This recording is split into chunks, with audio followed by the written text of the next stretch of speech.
첫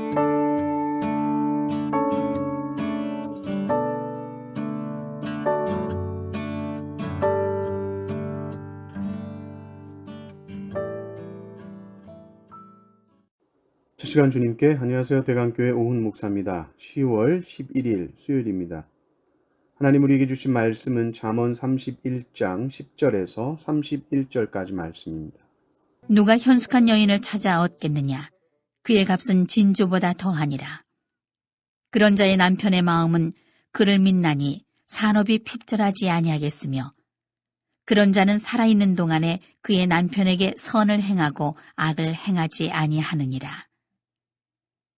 그는 양털과 삼을 구하여 부지런히 손으로 일하며 상인의 배와 같아서 먼 데서 양식을 가져오며 밤이 새기 전에 일어나서 자기 집안 사람들에게 음식을 나누어 주며 여종들에게 일을 정하여 맡기며 밭을 살펴보고 사며 자기의 손으로 번 것을 가지고 포도원을 일구며 힘있게 허리를 묶으며 자기의 팔을 강하게 하며 자기의 장사가 잘 되는 줄을 깨닫고 밤에 등불을 끄지 아니하며 손으로 솜뭉치를 들고 손가락으로 가락을 잡으며 그는 곤고한 자에게 손을 펴며 궁핍한 자를 위하여 손을 내밀며 자기 집 사람들은 다 홍색 옷을 입었으므로 눈이 와도 그는 자기 집 사람들을 위하여 염려하지 아니하며 그는 자기를 위하여 아름다운 이불을 지으며 세마포와 자색 옷을 입으며 그의 남편은 그 땅의 장로들과 함께 성문에 앉으며 사람들의 인정을 받으며 그는 배로 옷을 지어 팔며 띠를 만들어 상인들에게 맡기며 능력과 존귀로 옷을 삼고 후의를 웃으며 입을 열어 지혜를 베풀며 그의 혀로 인애의 법을 말하며 자기의 집안일을 보살피고 게을리 얻은 양식을 먹지 아니하나니 그의 자식들은 일어나 감사하며 그의 남편은 칭찬하기를 덕행 있는 여자가 많으나 그대는 모든 여자보다 뛰어나다 하느니라.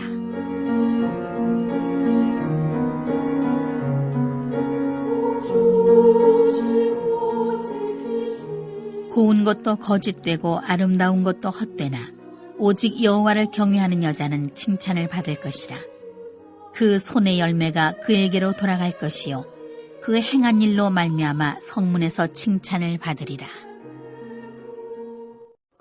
아멘. 이제 잠언의 마지막 본문입니다.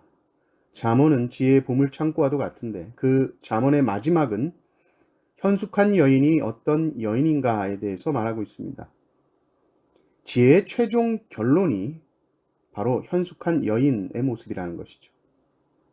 그게 이제 우리는 현숙하다라고 하면 딱 드는 생각이 있는데 잠언 31장을 보면 우리가 생각하는 현숙하고는 좀 거리가 멀 수 있습니다. 우리나라는 유교적인 경향 때문에 현숙한 여인 하면 현모 양처를 생각하고 그래서 현숙 이렇게 번역을 했는지 모르겠지만 현숙하다는 그 뜻 자체는 히브리 말로 힘세다는 의미가 더 강합니다. 힘이 있다, 힘이 세다 하는 겁니다. 영어로는 capable입니다. 유능함을 말합니다. 우리는 조신하고 조용하고 청순하고 얌전하고 곱게 머리나 빗고 몸단장하고 이런 걸 생각할 수 있을지 모르겠지만 13절부터 보면 양털과 삼을 구하여 부지런히 손으로 일하며 이렇게 나옵니다. 그러니까 현숙한 여인은 첫째는 부지런한 여인입니다. 부지런히 양털과 삼을 구합니다. 왜 구하죠? 옷을 만들려고 그러죠. 손이 아주 부지런합니다. 그래서 옷을 만들어요. 그래서 수입이 좋습니다. 14절도 보니까 이 여인은 마치 뭐라고 나옵니까? 상인의 배와 같다. 상인들의 배 안에는 보통 보기 힘든 귀한 물품들을 많이 싣고 있습니다. 그러니까 이 현숙한 여인은 마치 상인의 배와 같이 저녁에 딱 퇴근해서 식사하는데 뭐가 많은 거예요. 아니 여보 이게 뭐야 어디서 났어? 진수성찬이 차려져 있는 것이죠. 자신이 돈을 벌어서 그 돈으로 아주 주위에서 보기 힘든 맛있는 음식을 이렇게 딱 차려놓은 것이 마치 상인의 배 같은 것입니다. 15절, 16절도 보십시오. 이 연이 어떻습니까? 또 아주 리더십이 있죠. 종들도 관리를 잘합니다. 일을 척척시키고 맡깁니다. 밭을 사는 일도 아주 주도적으로 합니다. 포도원의 밭을 일구고 돌들을 제거하고 포도나무를 심고 망대 세우고, 이 포도원을 일구는 것이 보통 힘든 일이 아닌데 그 일을 감당합니다. 그런데 17절을 보면 이 여인은 지금 막 가난하고 궁핍해서 열심히 일하는 것이 아니라 종을 두고 살 정도로 부유함에도 불구하고 스스로 팔을 걷어붙이고 자기가 일을 하는 모습을 봅니다. 밤새 일합니다. 자기의 장사가 잘 되는 줄 깨닫고 밤에 등불 끄지 않고 손으로 이 딱 가락 잡고 밤새 옷을 만드는 거예요. 근데 우리는 이제 여기까지 보면 이 여인이 참 부지런하다라는 생각을 넘어서 참 독하다 이런 생각까지 혹시 들지 않습니까? 19절까지만 보면 좀 욕심꾸러기 아닌가 이런 생각이 들지만 여러분 이 10절을 보십시오. 이 여인이 이렇게 수고하고 부지런히 손을 놀려서 얻은 이것으로 뭘 하느냐? 자기 가족만 배불리는 것이 아니라 곤고하고 궁핍한 자를 위하여 손을 내밀고 있습니다. 얼마나 멋집니까?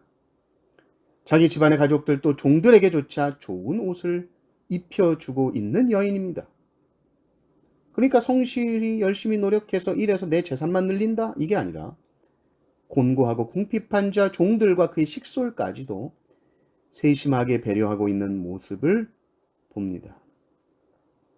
21절을 보십시오. 자기 집 사람들은 다 홍색 옷을 입었으므로 눈이 와도 그는 자기 집 사람들을 위하여 염려하지 아니하며.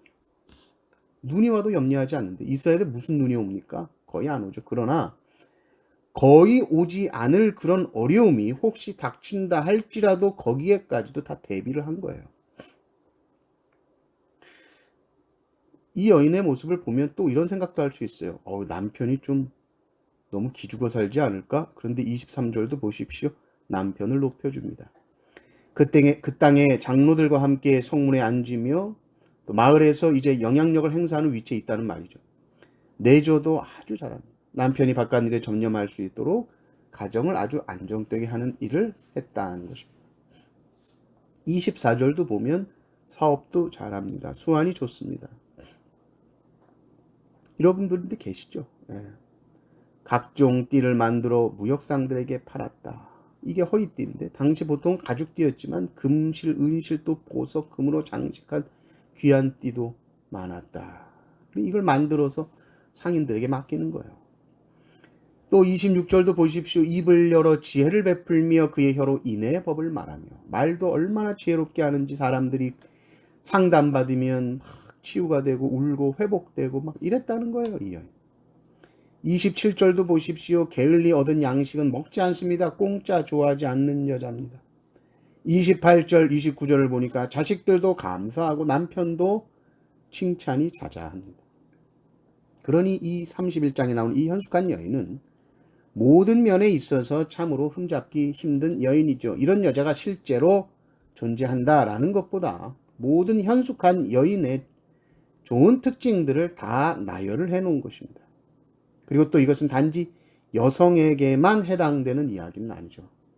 모든 남자들에게도 동일하게 적용해야 되는 줄 믿습니다.